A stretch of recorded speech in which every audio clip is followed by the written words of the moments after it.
Oke, selamat malam. Bismillahirrahmanirrahim.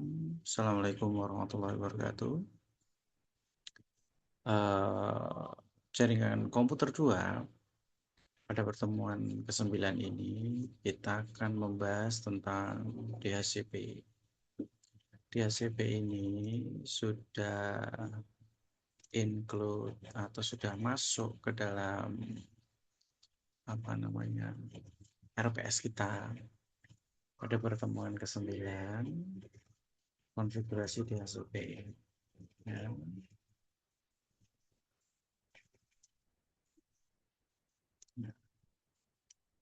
Kemudian nanti kita akan melakukan simulasi mandiri untuk praktikum DHCP ini. Ini pertemuan ke-9 ya. Terus kita balik ke materi. Oke, saya akan menjelaskan. Jika nanti ada yang belum jelas, nanti bisa uh, bertanya di grup ataupun di kolom komentar. Apa sih DHCP itu? DHCP itu adalah bentar, kemampuan akhir yang akan dicapai nanti. Mahasiswa itu mampu mengkonfigurasi DHCP server sehingga klien dapat memperoleh alamat IP secara otomatis sesuai dari konfigurasi jaringan. Jadi gini nanti, sebanyak apapun klien atau komputer yang terhubung ke dalam jaringan tersebut, mereka akan otomatis mendapatkan alamat IP. Jadi tidak perlu melakukan setting alamat IP dari awal. Semuanya akan dibagi oleh server itu sendiri. Nah, ini nanti kita menggunakan router sebagai mesin yang digunakan untuk membagi DHCP server. Nah, indikatornya IP diberikan otomatis, rentang IP sesuai konfigurasi, klien mendapatkan IP tanpa error. Oke. Pengertian dari DHCP sendiri, DHCP itu adalah Dynamic Host Configuration Protocol. Nah, ini adalah sebuah layanan jaringan yang digunakan untuk memberikan konfigurasi IP secara otomatis kepada klien ya, seperti yang saya jelaskan di awal tadi. Nah, konfigurasinya itu meliputi IP address, subnet, gateway, dan DNS server.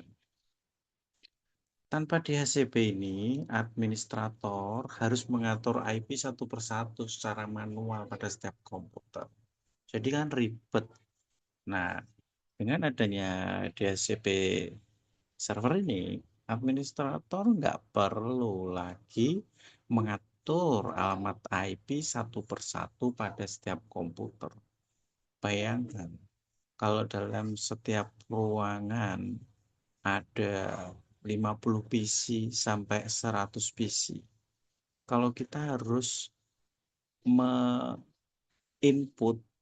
data secara manual pada PC tersebut, wah, cukup memakan waktu. Ya. Ini adalah ilustrasi dari DHCP. Nah, ini adalah routernya ya. Routernya, kemudian dia masuk ke switch, kemudian dia masuk ke PC. Nah, mereka ini nanti berada di satu network karena jalurnya cuma satu. Ya, satu ini dari atas, nanti turun ke bawah sini. Meskipun switch-nya ada 5, ada 6, ada 7, itu tetap mereka dalam satu network.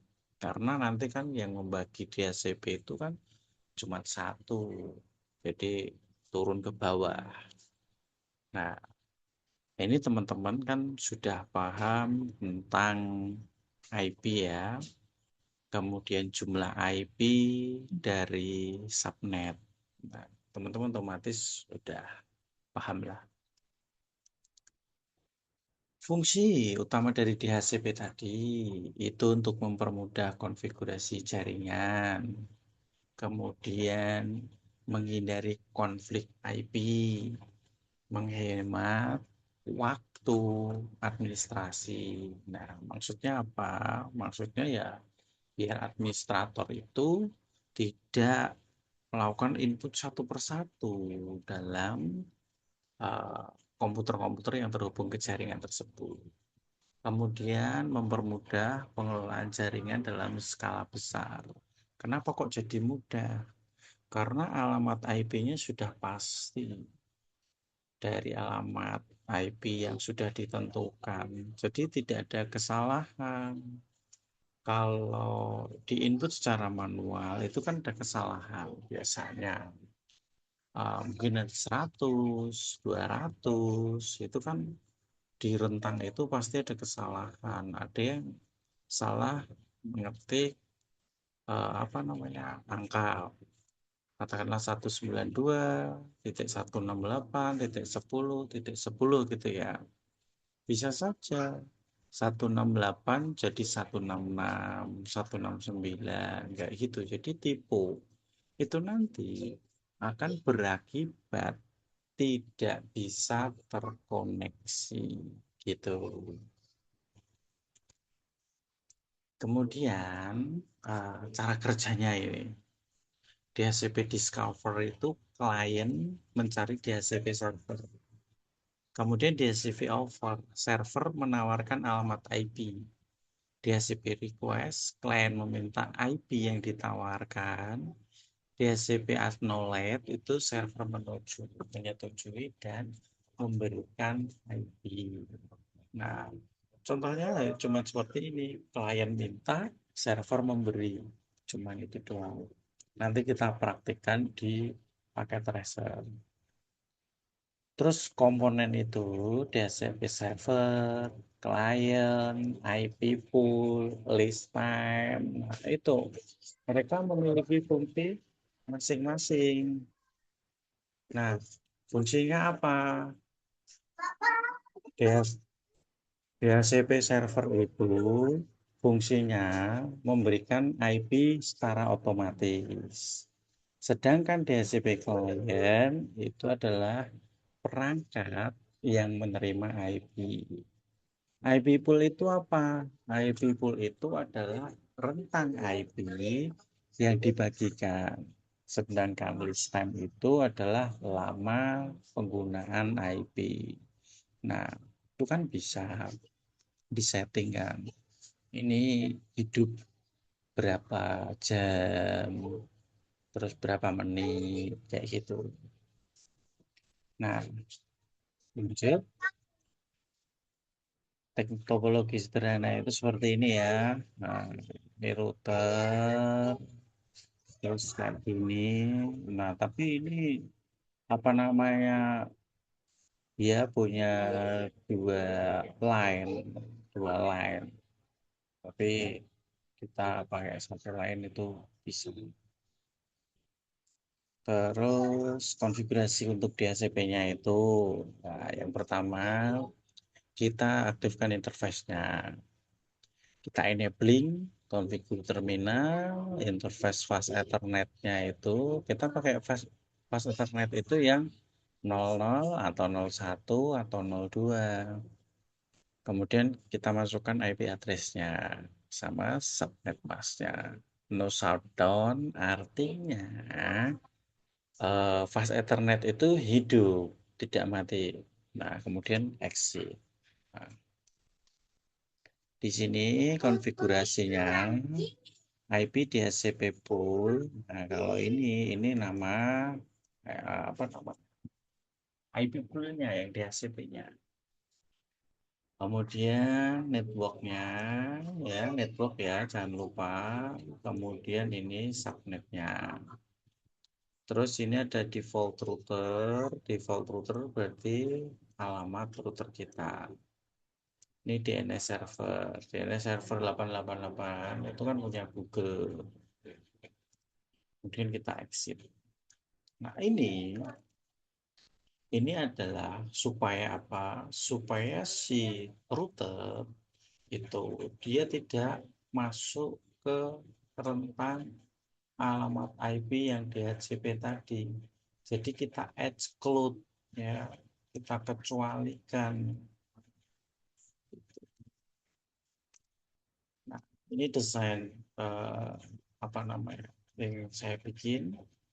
Nanti bisa saya kirimkan ke grup atau alat aplikasi ya. Nanti bisa di-download file PKT-nya. Terus, eh, nah ini troubleshooting.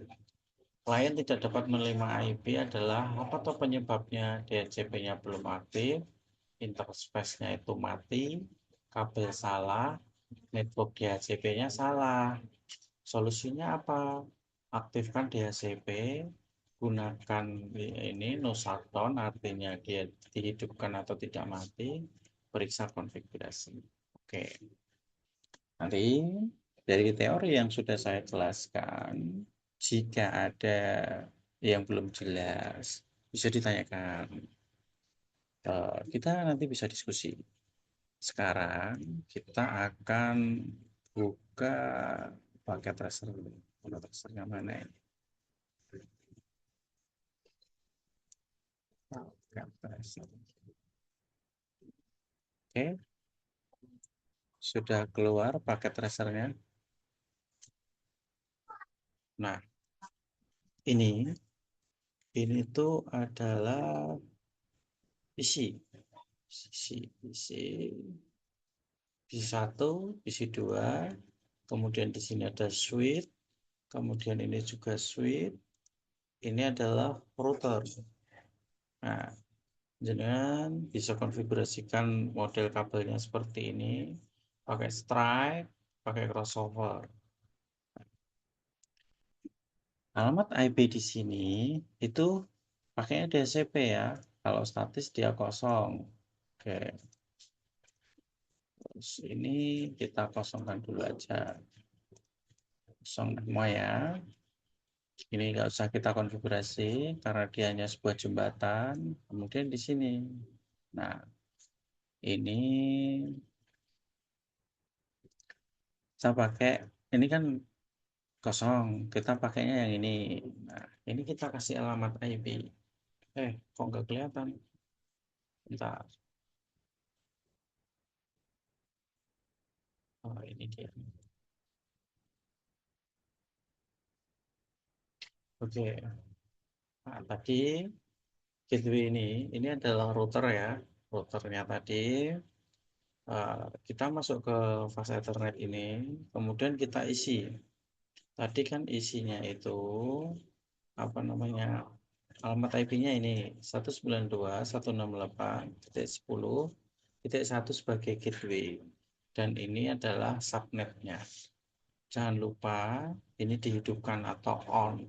Maksudnya tadi no shutdown. Berarti ini ada centangnya.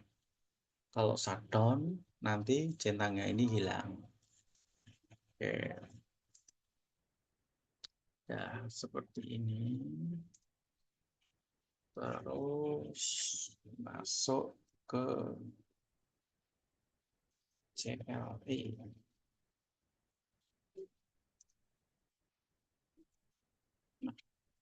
Masuk ke CLI itu yang apa namanya? Enable configure terminal, ambil fast ethernetnya, kemudian kasih alamat IP dan subnet, itu sudah ya. Sebentar saya carikan.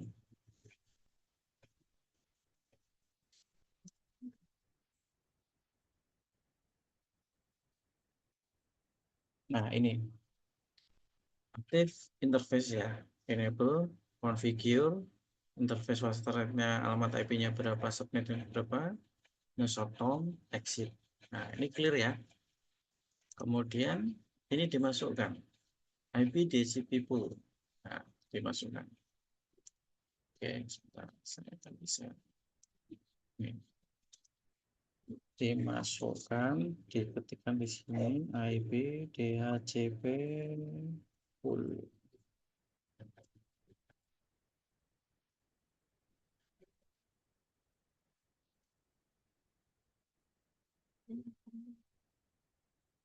Oh, keliru. IP DHCP pool web. Oh, keliru lagi itu. Ah, oke. Kemudian network. Nah, dikeliru ngecek lagi. 192.168.10.0 karena apa? Karena network ya. Oke, kemudian default folder berapa tadi? Satu ya. Kemudian DNS server.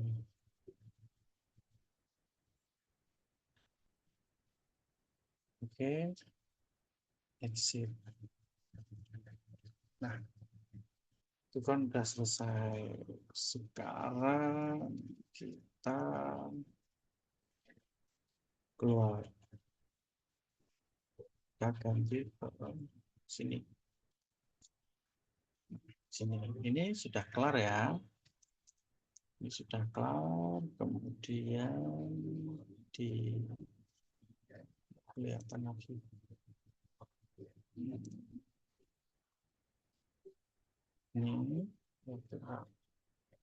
Ini IP DHCP request ya. Tadi kan kita lihat request IP address. DHCP request sukses. Oke. Kemudian yang bisa sebentar apa ini?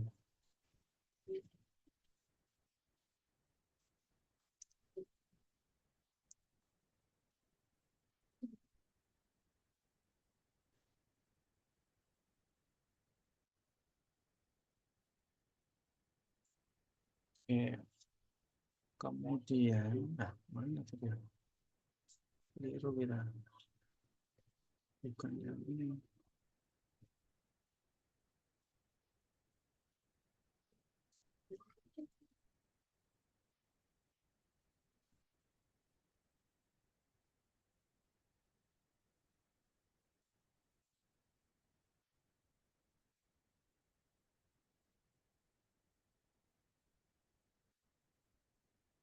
Nah ini IP kosong ya.